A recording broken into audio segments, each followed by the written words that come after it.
नमस्कार. कुंभ राशीच्या सर्व जातकांचं ज्योतिष आणि रहस्यामध्ये मनापासून स्वागत आहे.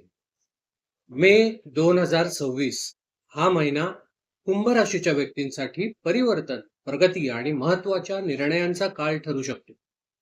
या महिन्यातील ज्या काही ग्रहस्थिती आहेत त्यामुळे तुमच्या करिअरमध्ये प्रगती येईल. आर्थिक संधी निर्माण होतील आणि काही लोकांना नात्यांमध्ये नवीन वळण बघायला मिळेल. कालहा करोति भूतानी कालहा संहरते प्रजाहा, हे लक्षात ठेवा. काय तर काळच सगळ्याची निर्मिती करत असतो आणि काळच सगळ्याचा संहार पण करतो. हा महिना तुमच्या आयुष्यासाठी कोणते संकेत घेऊन येतोय ते आपण आज या व्हिडिओच्या माध्यमातून अगदी सविस्तरपणे समजून घेणार आहोत. सर्वात आधी आपण बघूया की जॉब आणि करिअरसाठी हा महिना कसा आहे. मे महिन्याचा पूर्वार्ध म्हणजेच महिन्याची सुरुवात तुमच्या करिअरच्या दृष्टीने अतिशय उत्साहवर्धक आहे. विशेषतः 11 मे नंतर मंगळ मेष राशीत प्रवेश करतोय आणि तेव्हा तुमच्यातील धैर्य, पराक्रम आणि आत्मविश्वास वाढेल. काही नवीन प्रोजेक्ट्स, नवीन बिझनेस प्लॅन किंवा जॉब चेंज करायचा विचार जे करत आहेत त्यांच्यासाठी अतिशय चांगला काळ आहे. विशेषतः पोलीस, सैन्य, डिफेन्स, रिअल इस्टेट, स्पोर्ट्स किंवा फिटनेस, टेक्निकल किंवा इंजिनिअरिंगच्या क्षेत्रात असणाऱ्यांना विशेष लाभ होऊ शकतो. पण एक गोष्ट लक्षात ठेवा की मंगळ ऊर्जा जरूर देतो, पण त्याचबरोबर तो उतावळेपणा, इम्पेशन्स देतो आणि अहंकारही वाढवू शकतो. त्यामुळे कोणताही निर्णय घेताना अगदी शांतपणे विचार घेऊन निर्णय घेणं हेच तुमच्यासाठी फायदेशीर ठरेल. या महिन्यातली आर्थिक स्थिती कशी असेल तर 15 मे नंतर तुमच्यासाठी उत्पन्नाचे नवीन मार्ग खुले होत आहेत. काहींना साईड इन्कम किंवा कमिशन बेस्ड कामं यामधून लाभ होण्याची शक्यता आहे.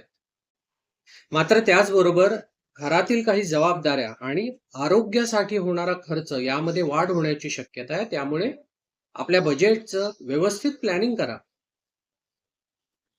जे विद्यार्थी आहेत, शिक्षण घेत आहेत त्यांच्यासाठी मध्यम ते चांगला असा महिना असेल असं आपण म्हणू शकतो. विशेषतः 14 मे नंतर अभ्यासात तुमचा फोकस वाढेल आणि माइंड स्टेबल होईल.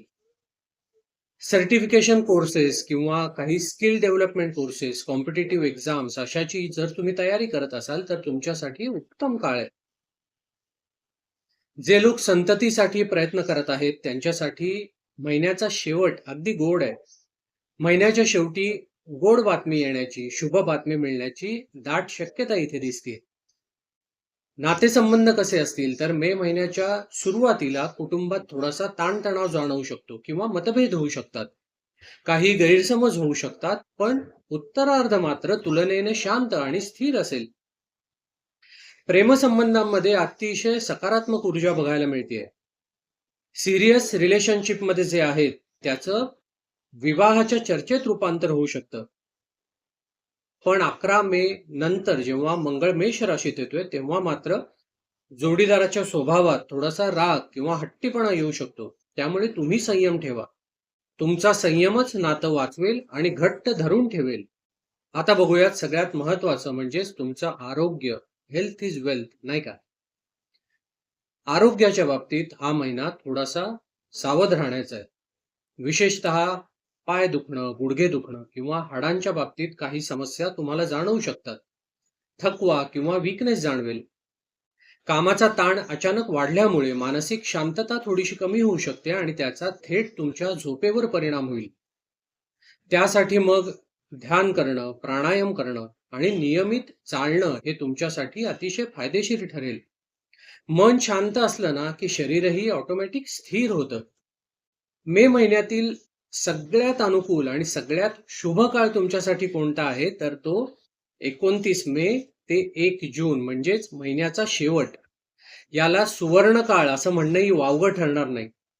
नवीन वाहन खरेदी, नवीन घराची नोंदणी, प्रॉपर्टी डिलिंग्स, मोठ्या गुंतवणुकी आणि नवीन व्यवसायाची सुरुवात यासाठी हा काळ अत्यंत शुभ आणि फायदेशीर आहे. आता बघूयात मे महिन्यात ग्रहांची ऊर्जा संतुलित करण्यासाठी आणि हा महिना अधिक सफल करण्यासाठी तुम्हाला काय करता येईल तर दररोज किंवा ऍटलिस्ट मंगळवारी हनुमान चालिसाचा पाठ करा. यामुळे तुमचा आत्मविश्वास वाढेल आणि मंगळाची ऊर्जा बॅलन्स होईल, संतुलित होईल. दररोज किंवा ऍटलिस्ट सोमवारी शिवलिंगावर जल अर्पण करा आणि ओम नमः शिवायचा जाप करा. यामुळे मनातील अस्थिरता कमी होईल. त्याचबरोबर यथाशक्य तुम्हाला जसं जमेल तसं गरीब आणि गरजू व्यक्तींना दान करा. एक गोष्ट लक्षात घ्या की दान केल्याने आपलं नकारात्मक कर्म हलकं होत जातं. एकंदर मे महिना हा कुंभ राशीसाठी प्रगती आणि संधीचा आहे. करिअरमध्ये गती येईल, उत्पन्नाचे नवीन स्रोत तुम्हाला मिळतील, मार्ग तयार होतील आणि नातेसंबंधांमध्ये सुधारणा होण्याची शक्यता आहे. पण एक गोष्ट लक्षात ठेवा, कोणताही निर्णय घाईघाईत अजिबात घेऊ नका. आपल्या आरोग्याकडे अजिबात दुर्लक्ष करू नका आणि आपला संवाद स्पष्ट ठेवा. जाता जाता मला इतकंच सांगायचंय की आज हे आपण जे विश्लेषण बघितलं ना, हे एक जनरल रीडिंग आहे. तुमच्या पर्सनल जन्मकुंडलीत ग्रहांची स्थिती कशी आहे आणि आता सध्या तुम्हाला कोणती महादशा, कोणती अंतर्दशा चालू आहे, त्यानुसार ग्रहांचे मिळणारे परिणाम हे बदलू शकतात. आणि त्याचमुळे कोणताही महत्वाचा निर्णय तुम्हाला घ्यायचा असेल तर या जनरल रीडिंगवर आधारित न घेता स्वतःच्या वैयक्तिक कुंडलीचे विश्लेषण करून घेणं अत्यंत महत्वाचं ठरतं. आजचं हे विश्लेषण जर तुम्हाला आवडलं असेल तर व्हिडिओला लाईक करा आणि चॅनलला जर तुम्ही अजूनही सबस्क्राईब केलं नसेल तर जरूर सबस्क्राईब करा. भेटूयात पुढच्या व्हिडिओमध्ये. श्री स्वामी समर्थ.